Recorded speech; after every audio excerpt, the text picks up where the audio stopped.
13 February 2026 शुक्रवार। नमस्कार प्रिय दर्शक बंधुगण, आजिर एही विशेष वीडियो रे आपण समस्तंकु स्वागत। आज आमे जानिबा आजिर पंचांग, आजिर कर्तव्य, केउ कामरु दूरेई रहिबे एवं आजिर दिनर विशेष महत्व विषय रे। भिडियोटी को शेष पर्यंत निश्चय देखंतु। आजिर तारीख 12। आजिर तारीख हेउची 13 फेब्रुआरी 2026 एवं आज हेउची शुक्रवार। वर्तमान पवित्र फाल्गुन मास चलीछि एवं आज कृष्ण पक्षर समय। आजिर पंचांग अनुसारे आज एकादशी तिथि विजय एकादशी पड़ुछि। आजिर नक्षत्र हेउछि मूला, जोग हेउछि हर्षण एवं करण हेउछि बब। शुक्रवार सहित एकादशीर एही संजोग मा लक्ष्मी और भगवान विष्णुଙ୍କ आराधना पाई अत्यंत शुभ अटे। आज कौन करिवे? आज दिन सारा निजकु सकारात्मक रखिबा पाई एही कार्यगुड़िक करंतु। सकाळु उठी मां लक्ष्मी और नारायणଙ୍କୁ स्मरण करंतु। घरे शुद्धता बजाय रखंतु एवं संध्यारे घियो दीप जाळंतु।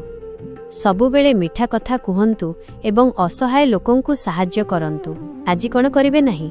जीवन रे शांति बजाय रखिबा पाई आज किछि जिनिसरु दूरेई रुहंतु।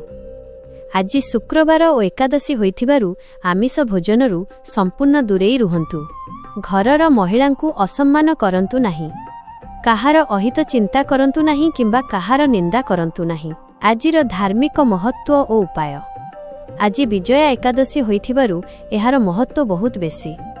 आज आपण एक सरल उपाय करि परिबे।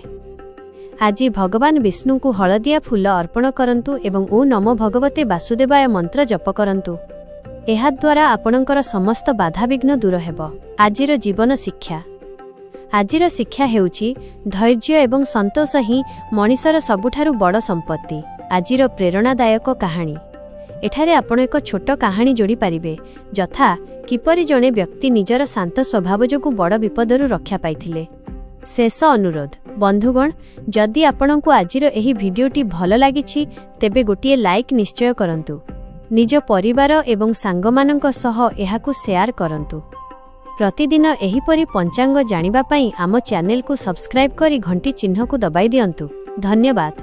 आपणको दिनटी शुभमय हेउ। आउ किछि